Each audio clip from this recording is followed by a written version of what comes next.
Okay, let's proceed to cosplayer number 9. Team number 9. Goeki cosplayers. Goeki cosplayers. Dio Castillo's cosplaying as Kurai. And Freddy Jr. Taya cosplaying as Kyugesu. From the series Ragnarok. Let's give it up for Goeki cosplayers.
Ikaw ba ang tinaguriang tambalasang itim na kabalyero ng Frontero?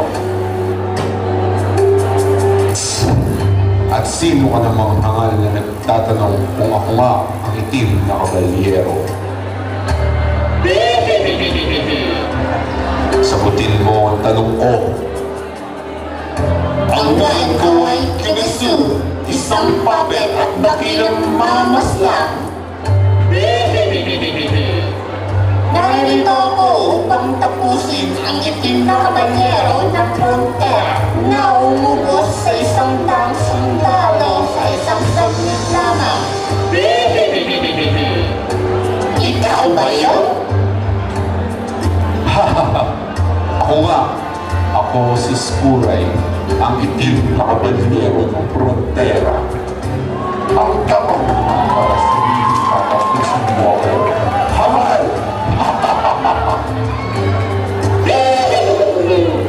Tignan natin.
My precious!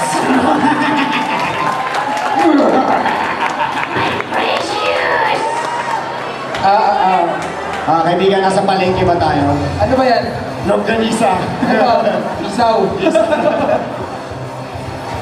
Ang dami So, ng ganisa nyo na. Ha? Lalo ako nagugutom. Dere, gano'ng katagal kayo nag-cosplay na? Hindi sa 1 year. Sa ano? 1 year? Ikaw kuya, kailan ka nag-start? 3 years. 3 years ago. So, bakit nyo napili itong character na to para i-cosplay niya? Dito nga tayo sa harap, dito tayo sa likod eh. Ayan. Para makita kayo kung gaano ka-detailed ang costume niya. Back to the question. Ano? Bakit nyo napili itong character na to para i-cosplay niya? Kasi nagbabasa kami ng mga kalarakan ng manga, so ano daw?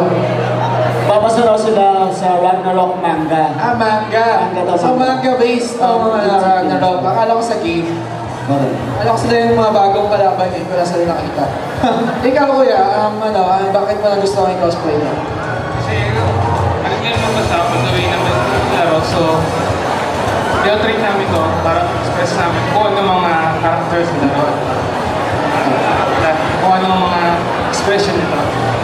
Para malaman lang kung ano to yung expression nila. Ano ba expression mo? Ito, materials na pinagkamitan na to. Yeah, saan gawa itong mga costume natin? Maliba sa dugot pawis sa dugot pawis daw. Diba, kaya pula. Kaya pala pula. Kaya siya pula, dugot pawis. Kaya maraming dugo to. Aray! Kita ko. Pinakamahirap na parte dito. Uy, may mata. Ito mga kaibigan. May mata po. Rubber sheet din ba gawa itong costume niya? Rubber sheet. Rubber sheeting yan. Okay. So, ano yung pinakamahirap sa'yo? Paano sa'yo? Paggawa or sa paggawa? Sa paggawa. Pinakamahirap na aspect na lang. Aspect. Yung sword, yung paggawa na ng sword. Sword. Yung pagsuot, yung pagsuot. Yan. Ikaw kuya, anong pinakamahirap na ginawa mo dyan sa costume mo? Siguro yung ulo. Pero sa tulong ng Goeki family, tapos namin to. Yung ulo, ang daming ulo. Yung may balikat niya. Talikod ka. May ulo rin May ulo rin dito. dito. Hindi, actually mukha yun. Mukha. Mukha yan. Di ulo yun. Mukha. Kung may, ano yan? Isa lang gumawa nito. Isa lang gumawa yan. Isa lang ang gawa nito. So kuya, itong sword mo, ilang buwan mo ginawa to? Siguro ilang weeks. Kasi actually patong costume na to, so 1 week dapat tapos na itong costume na to. 1 week nyo lang ginawa yung costume na yan. Patulong ng Goeki family. Natulong daw ng Goeki family. Goeki family. Saan yung Goeki family? May question! Yun ang Goeki family. Si Jimmy Santos may question. Ay. Jimmy Santos. Walang kwenta yan, walang kwenta. Joke lang mo, joke lang. May kwenta yan. Judge po natin yun yan. Mga ilang battles ng Greco na ubus ko. Ilang battles ng Greco? Siguro marami din mga 5. Actually, ang Greco, ginagamit siya sa rubber sheet. Sa pandikit. Para pandikit siya, pandikit, sa mga hindi nakakaalam. Matibay po siyang pandikit ng mga rubber. Greco po ang tatak, nakikita niyo po yun sa Marikina. Lang ng Greco. Lagi ng Greco. Walang commercial ng Greco. Wala. Pwede ba siyang dikit gamit ng rugby, mga gano'n rugby? Madikit ba siya? Matibay? Greco pa rin yung best. Greco pa rin talaga ang the best. Ikaw kuya, may... Ito, nasa mukha niya, Greco, di ba lang? Minaitiban sa mukha mo. Wow. Di ba, lupit? Pagtuklaw nakita na yung buto tapos yung dugo. Pwede na ulit cosplay. Hindi, ganito na yung itsura niya talaga pag tinanggal. Okay, thank you po. Last pose. Pose. Team Goeki cosplayers. Palakpakan mo! Dio Castillo cosplay as Kurai. Freddy cosplay as Yugesu. Let's give it up for Goeki cosplayers. Thank you! Yan po ang team number 9 natin. Dito sa Cosplay Tournament of Champions, and it wouldn't be possible if it wasn't for our sponsors. The biggest cosplay community in the Philippines. Cosplay.ph Together with SMC